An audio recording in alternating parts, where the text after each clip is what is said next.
Biden I think, is done. I mean, it's embarrassing. It's embarrassing for the country having him as a presidential candidate, let alone the president of the country. It's crazy. And it's just going to get worse and worse. And he should, the worst of his legacy is his ego that prevents him from stepping aside. And that's it. It's his ego. And it is so wrong and so bad and so embarrassing.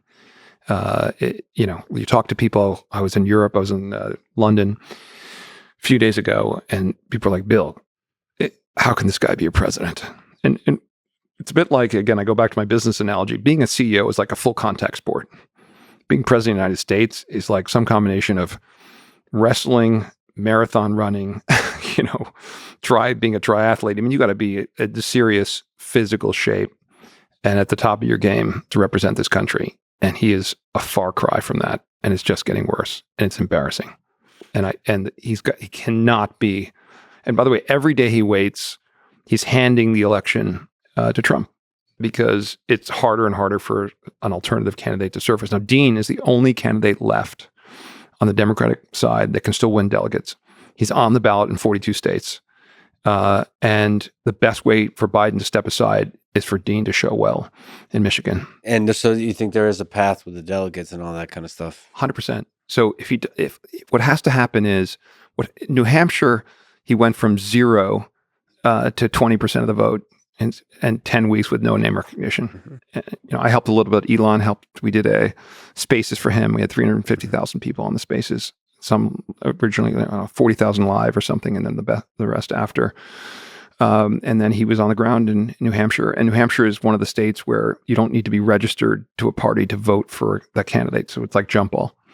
And he got 20%. And that's with a lot of independents and Democrats voting for Haley.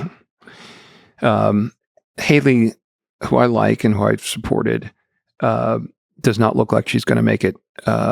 Trump is really kind of running the table. And so vote for Haley as an independent in Michigan, maybe throw away your vote. I think it increases the likelihood that Dean can get those independent votes. If he could theoretically, again, he needs money.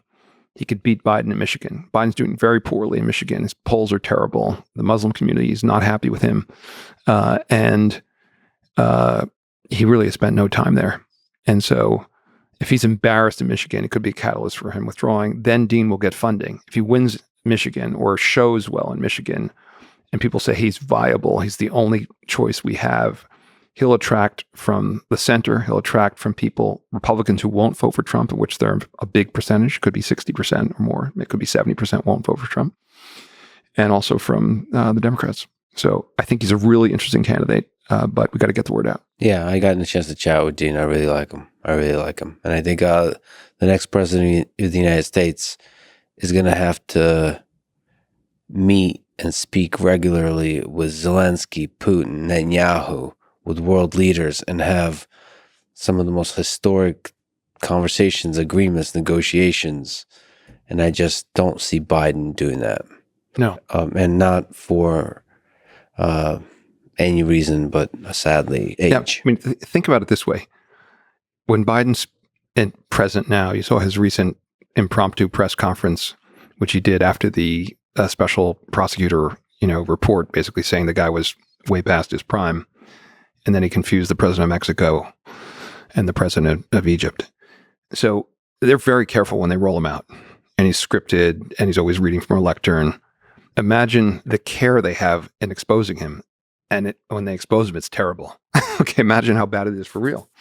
It's not good.